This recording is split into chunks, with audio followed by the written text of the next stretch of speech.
Hello, j'espère que vous allez bien. Moi ça va.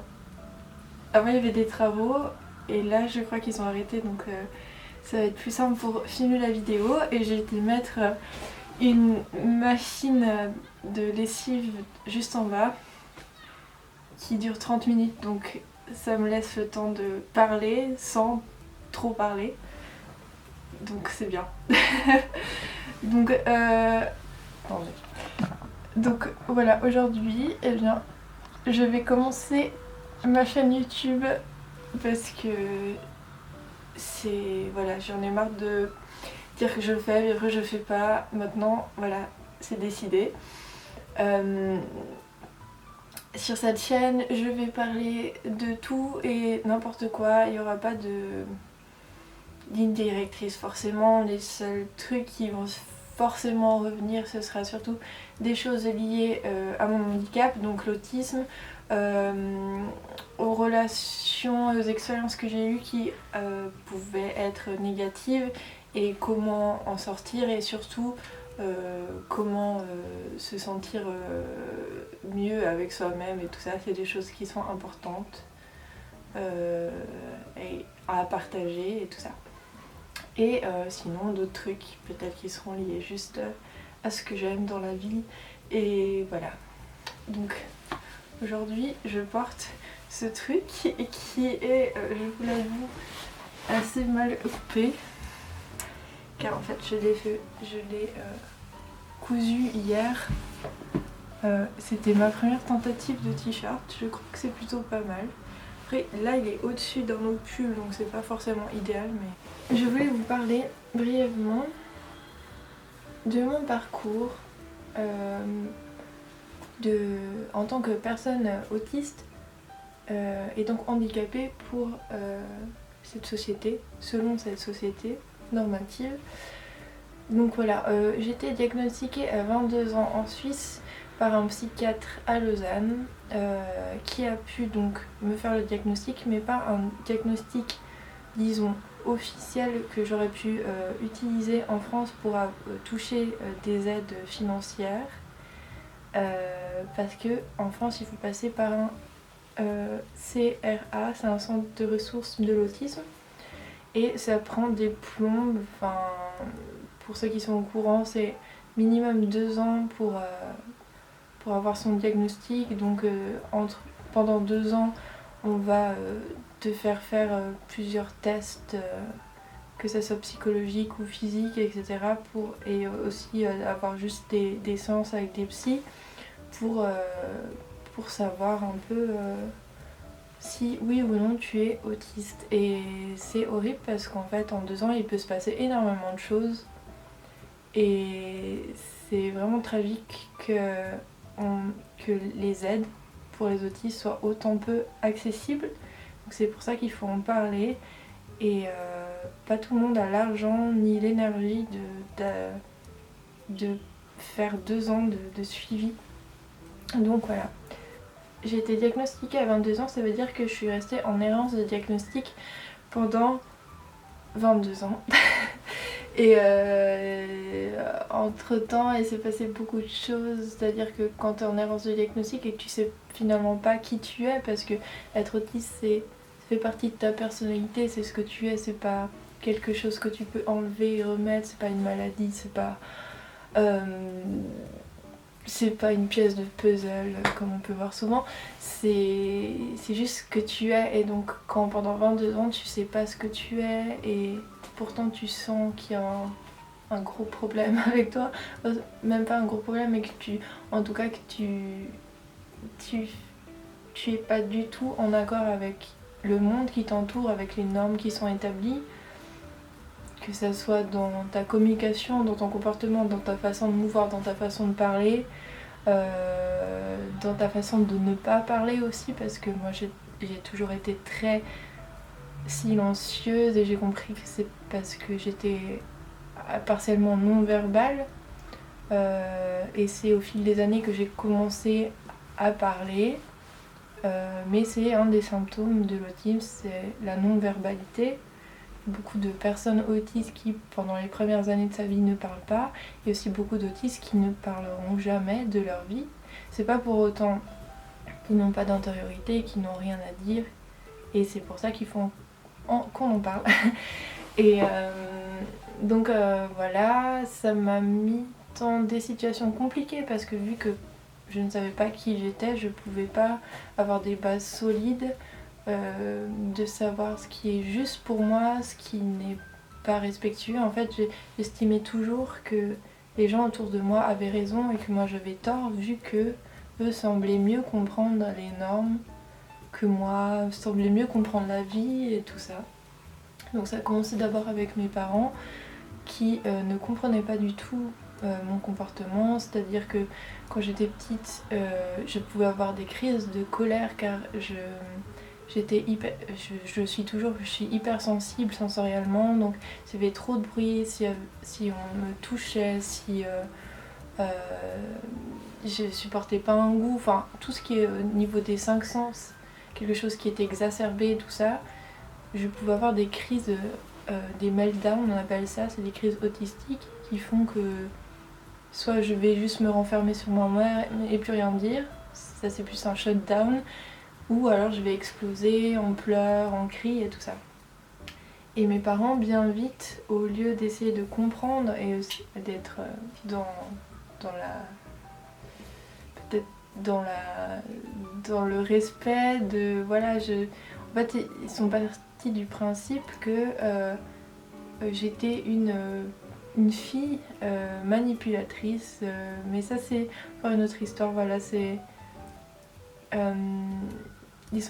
mon père quelqu'un de manipulateur et a toujours cru que a toujours pensé que j'étais une fille manipulatrice qui pleurait pour montrer aux autres qu'ils étaient des mauvais parents, voilà, des choses complètement irrationnelles comme ça.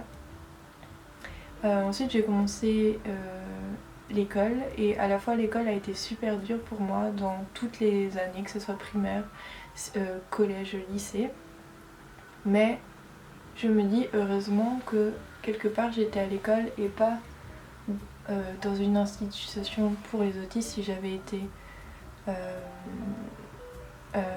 diagnostiquée plus tôt, parce que c'est des choses qui arrivent quand on est diagnostiqué tôt dans l'enfance, parce que j'aurais jamais pu me développer au niveau de la communication, même si encore aujourd'hui c'est très difficile pour moi. Donc l'école a été super difficile parce que je comprenais pas du tout ce qu'on me demandait. Pour la majorité des choses, je faisais semblant de comprendre. Je m'adaptais comme je pouvais, ou je faisais semblant d'être adaptée. Et très vite j'ai été harcelée et mise à part par les autres.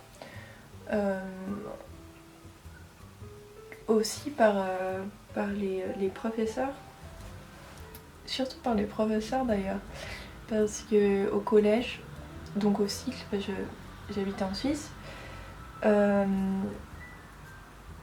petit à petit cet écart il s'est agrandi de différence entre les enfants de mon âge et moi. En primaire c'était encore, ça se voyait mais pas trop, mais au cycle vraiment il y a eu une coupure parce qu'en fait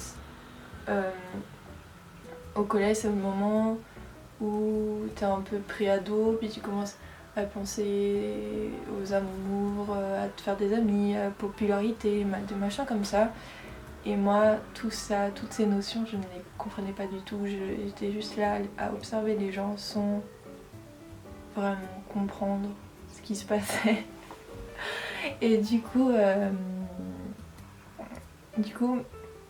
je restais très seule et très muette, pas muette, je parlais pas en fait aux gens, donc très vite j'étais harcelée et les profs en fait, au lieu d'essayer de comprendre que voilà j'étais comme ça et qu'il fallait pas essayer de me changer, enfin, j'avais des bonnes notes, oui je regardais dehors et j'avais l'air complètement dans ma bulle, mais j'avais des bonnes notes. Et en fait le problème des profs c'est que ils partaient du principe que c'était moi le problème et pas ceux qui me harcelaient, chose qui arrive encore hyper souvent dans le harcèlement scolaire. J'espère qu'aujourd'hui les profs sont un peu plus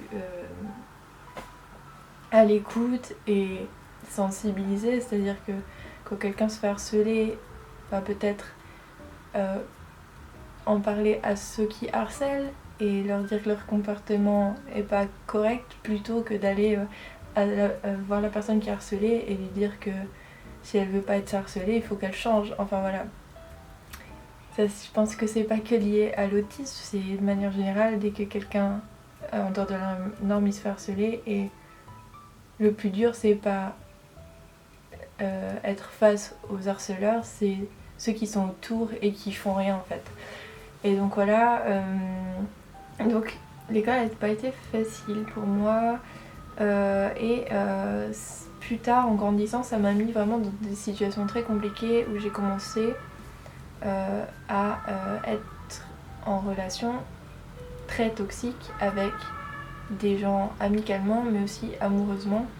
Je me suis retrouvée dans des relations où mon copain me battait, m'étranglait, et je tolérais tout ça parce que je me disais, j'avais intégré que forcément les autres savaient mieux que moi, que forcément j'avais tort et que si je m'opposais, c'est que c'était pas bien de faire ça en fait. C'est que parce que de toute façon j'étais débile, donc voilà.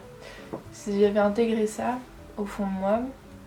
Donc je suis restée très longtemps dans des relations amoureuses très toxiques. Amicalement aussi, je me faisais harceler, je me faisais agresser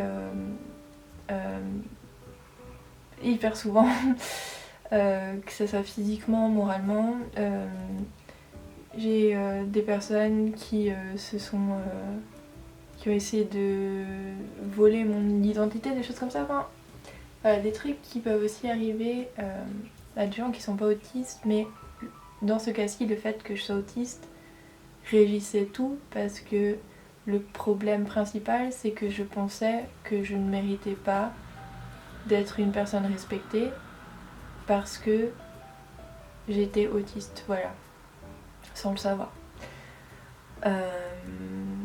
Et du coup, jusqu'à mes 22 ans, ça a été un peu la dynamique. Je me suis dit,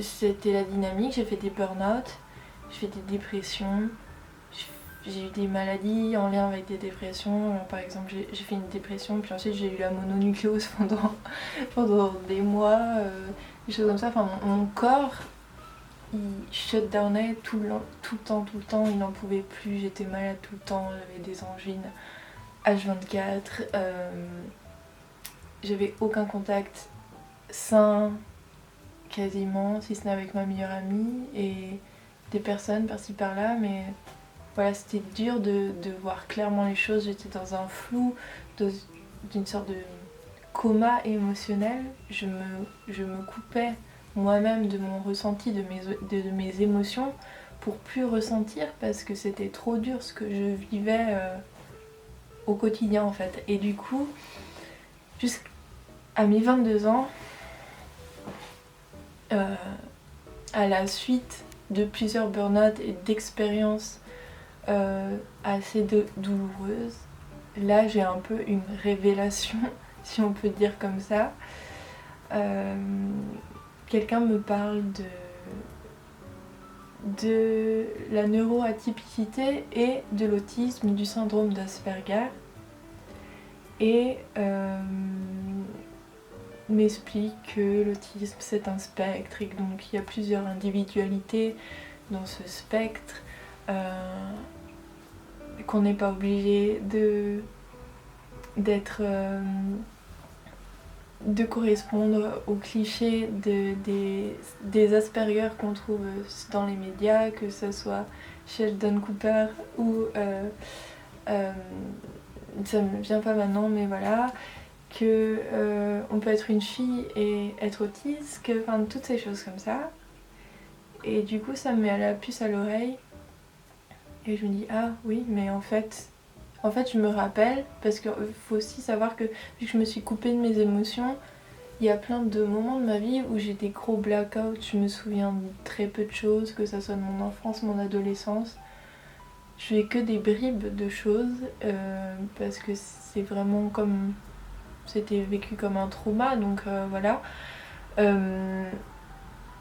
Donc en fait, quand cette personne me parle de ça, je me rappelle que depuis que j'ai internet en fait, j'allais chercher mes symptômes sur internet et à chaque fois je tombais sur le syndrome d'Asperger ou sur l'autisme. Le syndrome d'Asperger faisant partie du spectre autistique, c'est la même chose concrètement.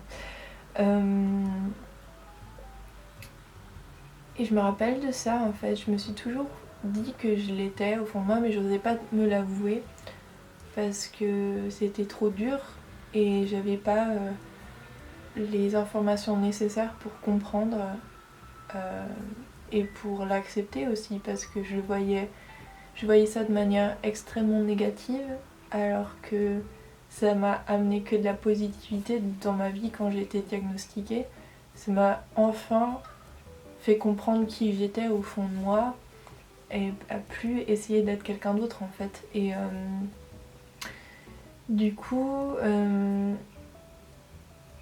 voilà, et en fait je me rappelle aussi que quand j'avais 11-12 ans, une fois je vais à la cuisine chez mes parents et je tombe sur... Attendez, je suis mal assise, voilà. Et je tombe en fait sur une pile de feuilles qui parle et documente le syndrome d'Asperger. Et je me demande trop ce que ça fout là et je feuillette, je regarde et voilà, j'en parle pas à mes parents que j'ai trouvé ça.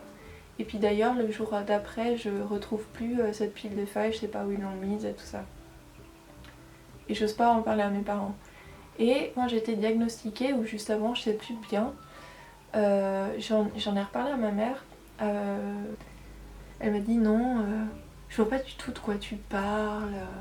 Enfin, elle faisait vraiment semblant de pas comprendre. Et puis 10 minutes après, elle dit ah oui, mais je vois de quoi tu parles, genre ça se voyait très bien qu'elle me montait.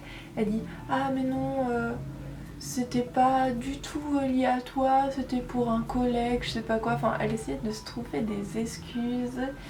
Et en fait, j'ai compris que en coming outant mes parents que j'étais autiste, que en fait, toute leur vie, ils avaient honte de ça. Ils ont jamais voulu se l'avouer, comme si avoir un enfant autiste c'était la pire des choses, comme s'il fallait avoir honte de ça, alors que être autiste c'est une richesse incroyable. Je me verrais pas être autrement en fait. Et c'est dommage que les parents d'autistes soient souvent dans ce rejet. Et c'est pour ça qu'il faut en parler, pour justement faire comprendre qu'on est des humains à part entière, qu'on n'est pas une tare, qu'on n'est pas une malédiction qui serait envoyée par Jésus-Christ. Je dis ça parce qu'en fait j'ai tombé sur une vidéo d'une femme qui disait oui, mon fils est autiste et je pense que c'est quelque chose qui a été envoyé par Dieu pour me tester. Elle disait ça comme si c'était une tragédie et ça m'a dégoûtée. J'arrive pas à croire qu'en 2018 il y ait encore des gens qui pensent comme ça, qui soient dans la non-acceptation et dans le rejet absolu de ce qu'on est. C'est vraiment hyper violent en fait ce genre de phrase et enfin, à chaque fois que quelqu'un dit ça, j'ai presque un peu les larmes aux yeux parce que je me dis mais vous vous rendez compte ce que vous dites, c'est comme si on méritait pas de vivre, c'est comme si ils auraient préféré ne pas avoir d'enfant qu'avoir un enfant autiste. Enfin, c'est très très violent et cette violence je l'ai vécue toute ma vie et du coup vis-à-vis de ma différence et tout ça, et du coup c'est pas facile à l'entendre en fait. C'est des choses qui devraient plus être dites, des choses qui devraient être comprises maintenant. Donc voilà. Donc en gros à 22 ans je me fais diagnostiquer et à ce moment-là je me rends compte de qui je suis réellement. Je peux me rendre compte. En fait c'est comme une seconde naissance. Je me rends compte que je peux être enfin qui je suis, et jusqu'à ce point-là je n'étais pas qui j'étais, ou du moins j'étais sous l'eau constamment, à suffoquer, à pouvoir rien faire concrètement. Et ça a été vraiment le point de départ de tout. J'ai pu, dans ma créativité, ça a explosé en fait pour moi. J'ai pu vraiment commencer à faire de la musique que je faisais que dans ma chambre avant. J'ai commencé vraiment à être à fond dans l'illustration, à fond dans des choses que je voulais vraiment faire depuis longtemps. Par exemple simplement genre coudre ça, pour moi c'est déjà énorme, parce que en fait je me suis toujours détruit l'esprit en me disant que je méritais rien, donc que mon travail n'était pas digne d'être montré aux autres, des choses comme ça. Et du coup là ça m'a vraiment hyper aidée, et aussi j'ai pu vraiment me montrer au monde qui j'étais vraiment. Et je pense que c'est encore des choses que je dois travailler, parce que c'est des années et des années de trauma, de coma émotionnel qui sont durs à accepter, dont je dois me pardonner. Je dois pas forcément pardonner aux autres, mais du moins me pardonner à moi-même d'être restée dans cette anesthésie et tout ça. Mais franchement je m'en sors plutôt bien, et j'espère que les gens qui sont autistes, et notamment ceux qui ont été diagnostiqués tard ou qui s'autodiagnostiquent, parce que c'est tout à fait ok pour moi de s'autodiagnostiquer dans un monde où la médecine n'est pas du tout faite et pour qu'on ait ce diagnostic de manière qu'elle soit accessible en fait. Et aussi la médecine pour moi est pas assez empathique pour l'instant, n'est pas du tout sensibilisée à l'autisme en France actuellement. C'est pour ça qu'il y a des institutions qui enferment des autismes du début de leur vie jusqu'à la fin de leur vie, et qui les mettent en situation de handicap, alors que si le monde était fait autrement, chaque personne handicapée, qu'elle soit autiste, qu'elle ait des problèmes au niveau de la motricité, qu'elle ait d'autres problèmes psychologiques ou neurologiques, enfin différence neurologique, différence psychologique, eh bien on puisse accepter la diversité, et qu'on puisse leur faire avoir une vie normale comme chaque personne devrait en avoir une, c'est-à-dire avoir un toit, avoir un entourage, avoir une famille, avoir la possibilité de gagner de l'argent, de pouvoir vivre une vie décente, voilà, tout simplement. Et une vie en tant qu'être humain, et pas une vie en tant que personne qu'on doit enfermer, voilà. Je crois que c'est un peu tout ce que j'avais à dire à ce niveau-là, et je veux pas non plus que la vidéo dure trop longtemps. Voilà, de toute façon je ferai d'autres vidéos, et qui seront sûrement sur le sujet de l'autisme, sur le sujet des traumas, des relations toxiques. Donc voilà, pas besoin de tout dire aujourd'hui, mais je pense que c'est le point de départ de ce que je veux dire aux gens. Et j'espère que je suis claire, même si mes idées partent dans tous les sens, et qu'il faut vraiment que je me focus pour pas perdre le fil. Donc voilà. J'espère que ça vous sera intéressant. Voilà, je vais faire un truc qui est trop bizarre pour moi, mais n'hésitez pas à vous abonner, à mettre le petit truc pour avoir les notifications, et voilà, je vais essayer de faire le plus de vidéos possible. Je pense que plus j'en ferai, plus ça deviendra un automatisme. Et moi ça me fait juste hyper plaisir, ça va juste m'aider aussi au niveau de la diction. Et je vous souhaite une bonne journée, une bonne soirée, une bonne nuit.